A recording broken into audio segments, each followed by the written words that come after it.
Hello and welcome back to another episode of the Lieberland Show. I'm your host, Adam J. Carswell, and today I am joined by Dr. Marc Faber, Swiss investor and publisher of the Gloom, Boom, and Doom Report. Dr. Faber, it's an honor to have you here. This has definitely, been an episode that I think we've had in the works for a while, and I'm happy we could finally get it down. And I know many Lieberlandians out there and other people who kind of see the world through a similar lens as you and I are really looking forward to our conversation today. So grateful to have you here. Thank you for investing your time with us.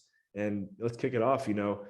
When did you first wake up, Dr. Faber? What was the moment where you realized, something's not right here, and I need to put myself in a position where the government can't control the way I decide to live my life?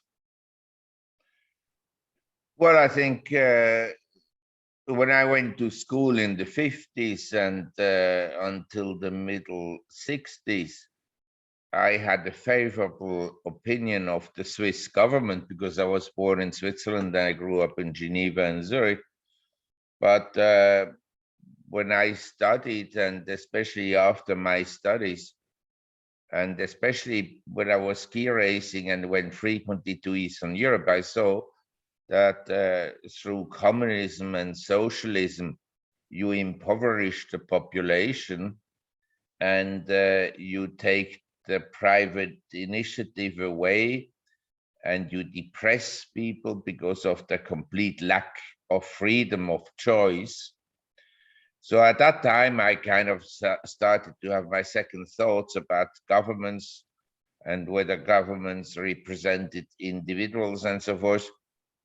And then I was in New York in 1970 when I started to work, and I saw a little bit sometimes the brutality of the police force, whereby I'm not criticizing this. I think in a system, some brutality is required in order to have peace. You understand? If you have a nomadic society, each individual is relatively free because he moves about and there's plenty of space and so forth. Once you organize cities, you need to reduce the individual freedom and you have to increase the collective freedom. And among one of the collective freedoms is the freedom of fear to be hit when you walk on the street.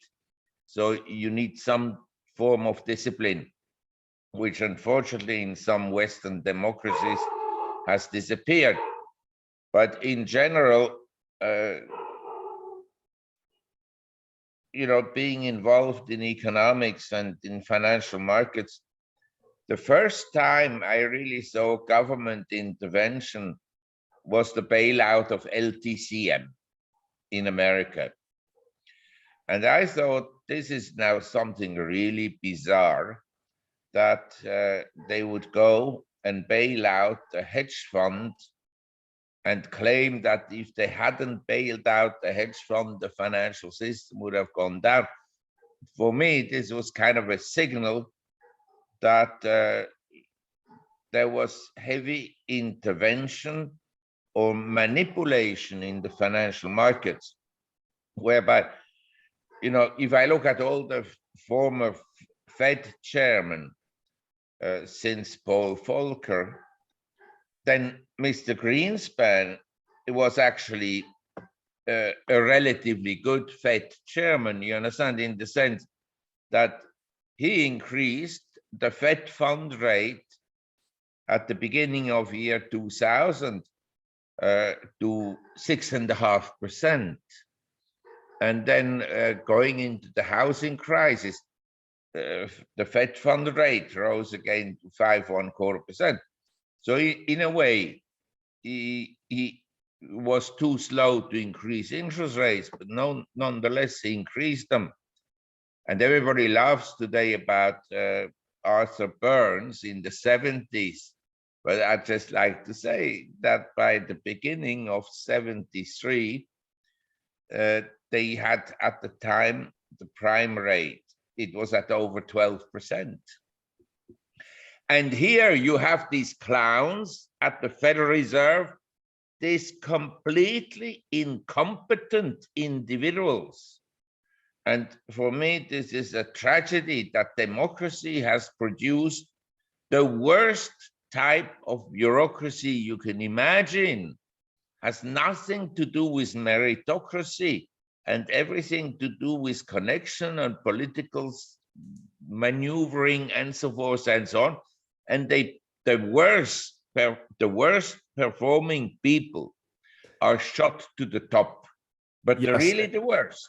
absolutely. So I'd actually like for you to elaborate. I've heard you speak on this before, but just for our audience, you refer to those leading the Fed right now as incompetent, which I agree with you on.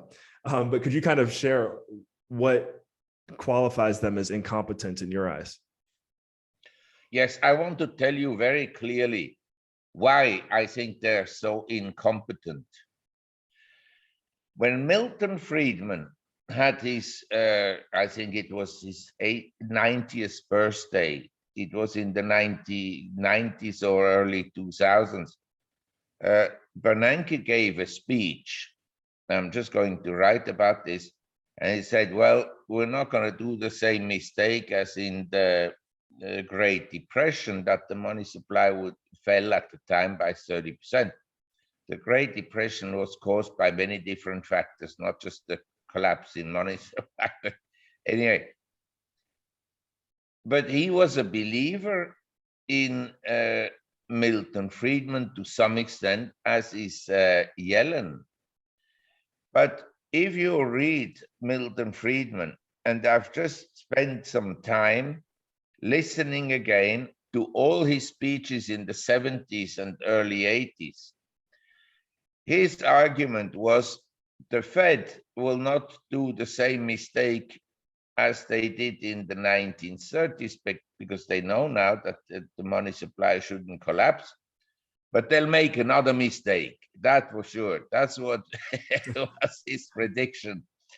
And he argued for small government. And in his speeches, he explains exactly the correlation between an increase in the quantity of money and the rate of inflation.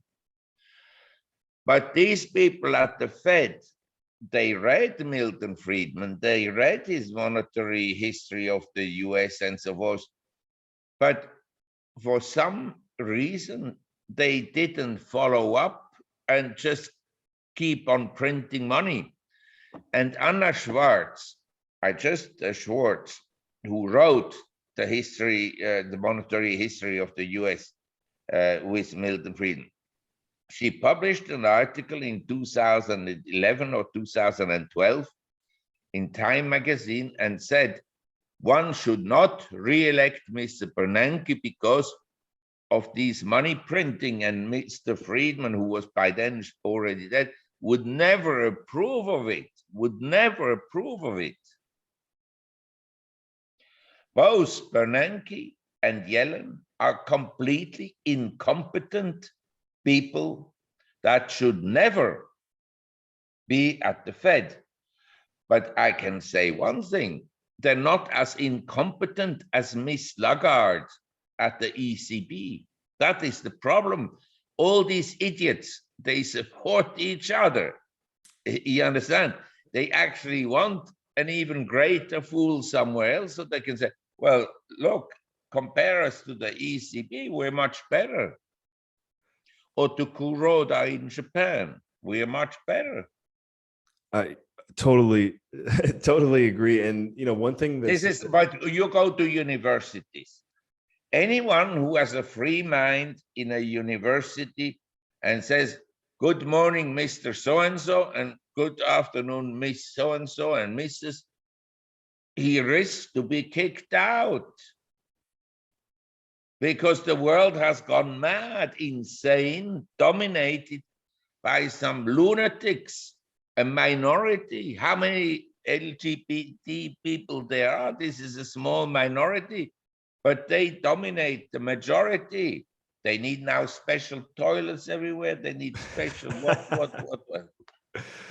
Totally with you here, Mark. That's why they hate Putin. That's why all these guys hate Putin, because he still has some common sense in his brain. I agree with you on that. I know there's some people that have some mixed opinions and emotions there, but you're just hitting the nail on the head, which is the quote unquote minority all of a sudden having the control and the power, and call it our taxes, our money is going to support these programs.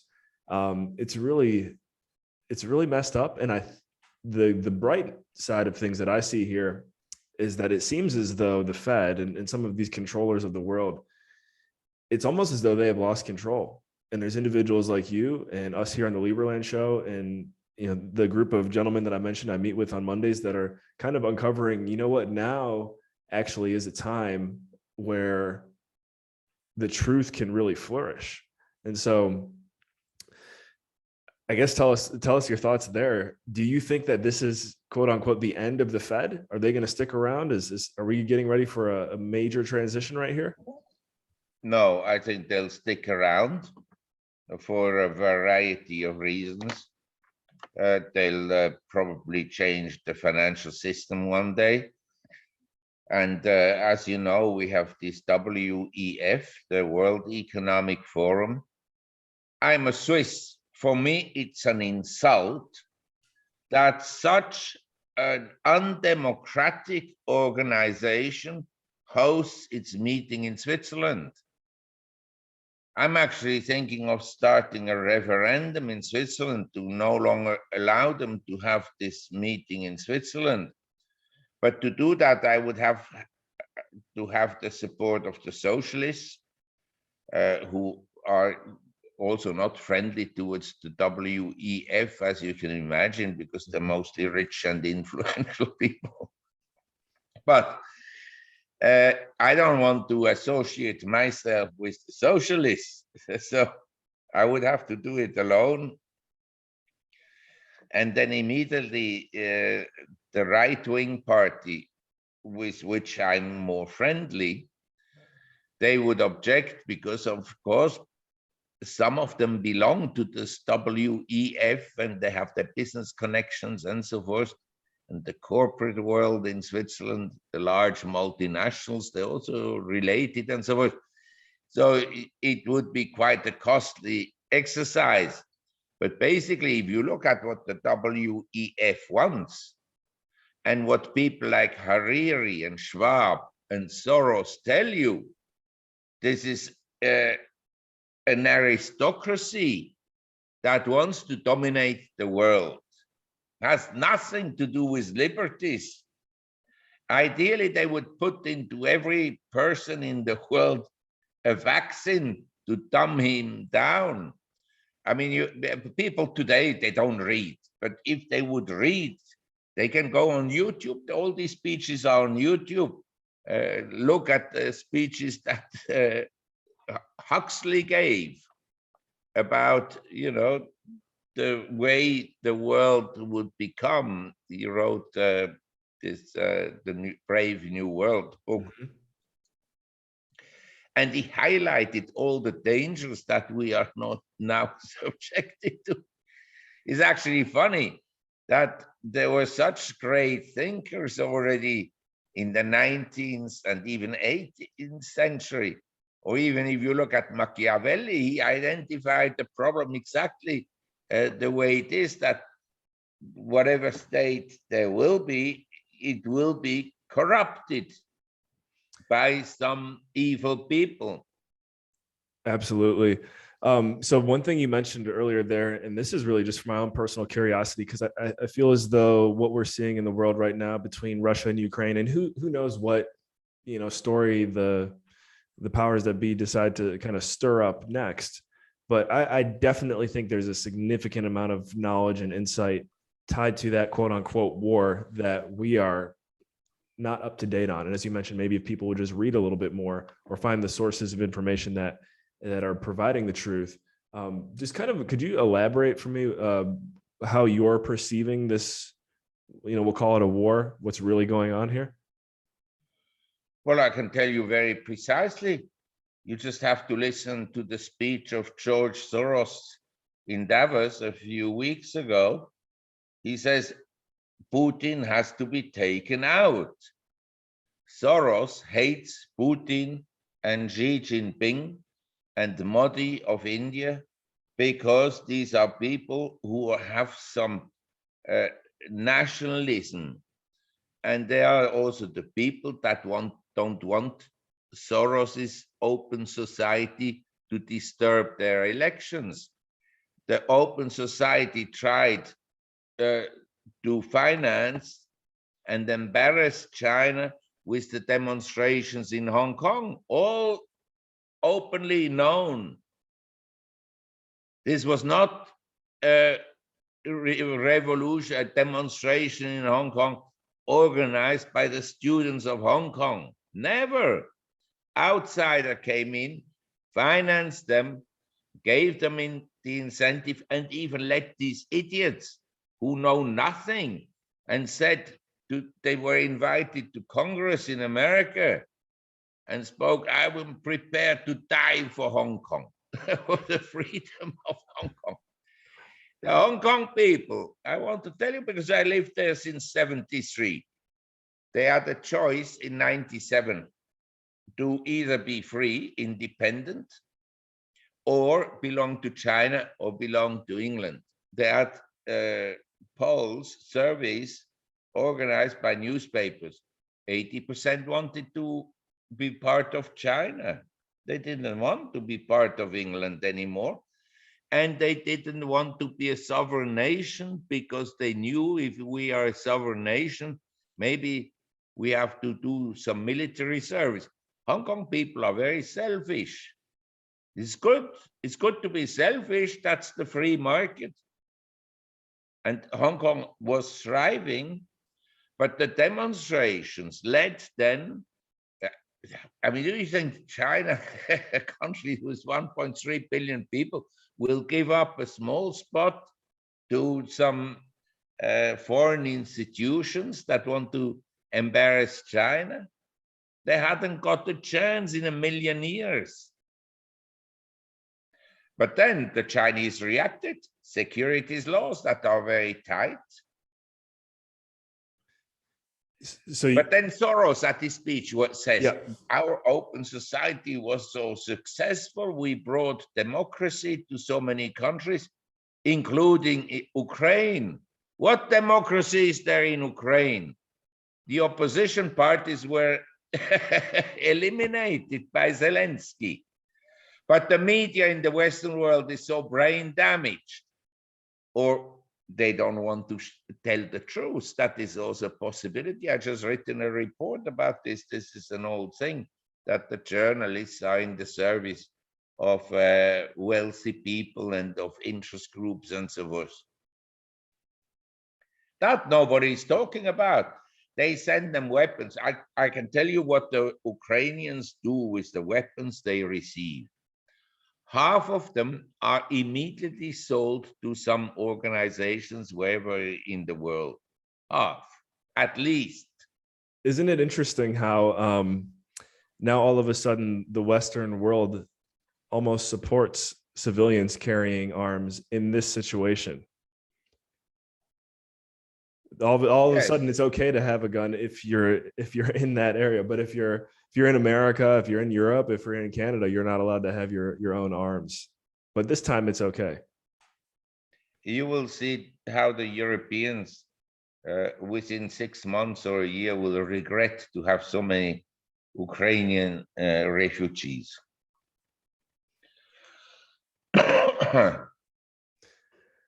Mark, not only Ukraine. Look at all the pictures of Ukrainian refugees. They come mostly from Africa, because in Ukraine you could buy a passport, a Ukrainian passport, for like $500 So they all went there. And now they have a free entry into Europe, into the social security system of Europe. And the dumb taxpayers in Europe, they pay for it. I was talking to a friend of mine in Italy the other day, and I couldn't believe the numbers in regards to what the tax brackets look like there. And that's just, being raised in the US and even in Canada, it's really not even comparable. So again, I've heard you mention this before, but really over the next decade, maybe even 2 decades, do you see any rays of hope for any countries in Europe? Well, I've written also about this. How does a society move into a totalitarian state? I mean, we moved from, I mean, some people say it was very oppressive. The Tsarist system was much more benevolent than the socialists, the Bolsheviks that followed. I can assure you that. I mean, they even allowed the theories of Karl Marx to be published in Russia. So the censorship was kind of reasonable, certainly compared to the Catholic Church of the 16th century. But we will move, in my opinion, to a situation of complete mess. But some people want that. They want to create a mess and then take over the power. They will say to the people, well, you know, security has broken down. Nobody knows. We need to have a strong leader. So we'll take over. Big question, is it more a right-wing leader or a left-wing? That I don't know. I suppose that it will be more likely that some kind of a left-wing lunatic takes over. But who knows? But the outcome economically will be bad. I mean, the 19th century, and again, I have to go back to Milton Friedman, explains that very well. He said that it was a robber baron's century is a myth. This is nonsense. Of course, rich people became rich. They built railroads, they built canals from which everybody would benefit.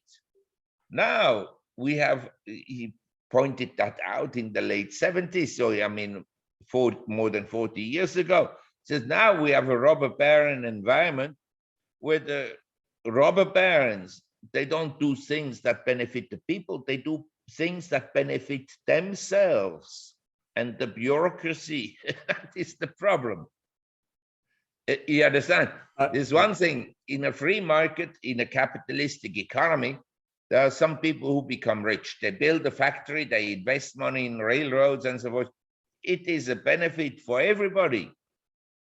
The consumer gets goods, the farmer gets a tractor that has been invented by someone who then sold his patent to the capitalist, and he puts the capital together and so forth and so on. So it benefits everybody. Nowadays, you look at the wealthy people, they do things for themselves. Absolutely. That is the problem. Absolutely. So, unfortunately, I know it feels like we're but the problem is, and someone said to Milton Friedman, you know, when you listen to every speech, whether it's about philosophy or whether it's about politics or whatnot, always listen carefully and twice to the Q&A, the question and answer sessions. That's when the speaker really gives you his own opinion, or where you can see where he doesn't like to speak. But anyway, someone asking, well, if the system is so bad with the government so big and the private sector having contracted relative to the government sector, Mr. Friedman, should we get rid of all the members of Congress? Say, not at all. You've got to, the change has to come from the people. You vote for them. Each time the government says we have to spend on this, you all applaud this. You have to change. And this is, you know, very different. I think if I have learned anything, democracy is a complete failure if people can vote who are not involved in the decision. If people can vote who have no education, if anybody can vote for anything, if he can be bought. You know, you can buy votes. You can tell the retirees like Macron, if you vote for me, you get your pensions. if you vote for someone else, who knows? So the old people voted for Macron and the young people voted socialist or for Le Pen. Yep. Democracy is definitely a false freedom in many cases in today's world. But I would disapprove with having a system run by the WEF idiots, because they're not libertarians. You understand?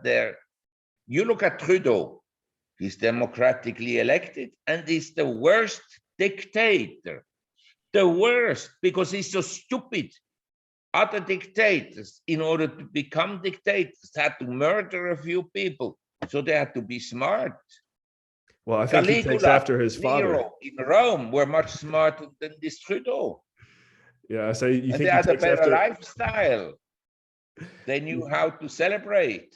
Yeah. Well, as far as dictators, I think he takes after his father. Complete. I mean, I can't believe that my Canadian friends would vote for him. I just can't believe it. Mark, I think this, if I may, this might have to be a part one of a two-part series. I feel like we're just getting started here. So thank you. We got to wind it down, but thank you so much for investing your time with us here on the Lieberland Show. Ladies and gentlemen, this has been Dr. Marc Faber, Swiss investor and publisher of the Gloom, Boom, and Doom Report. Mark, where's the best place that our listeners and viewers can go to learn more about you and follow your journey? Come to see me in Shanghai. I live in the north of Thailand. But anyway, actually, Doug Casey, he stayed here for a while. But I think that was before I moved to Shanghai. But they can go to the website Gloom, Boom, Doom, all in one word, gloomboomdoom.com. Or if they Google my name, they somehow will get into whatever. Fantastic. Gloomboomdoom.com. I want to give a thank you to Carl Kuffner, who was also the connector for us here today, got Mark on the show. So again, Dr. Faber, thank you for investing your time with us here today. Everyone tuned in, thank you as well. And we will catch you in the next episode of the Lieberland Show. Thank you for tuning in. Well, thank you very much. And I hope that one day you'll be a free country, because I believe, like in the Italian city-states, that was a very good system where they were competing with each other. And I believe in small nations, because in a small nation, people are automatically more honest than in big countries. So there's less corruption. There we go. Lieberland now has Marc Faber's blessing. That's a big win. We'll catch you guys in the next episode.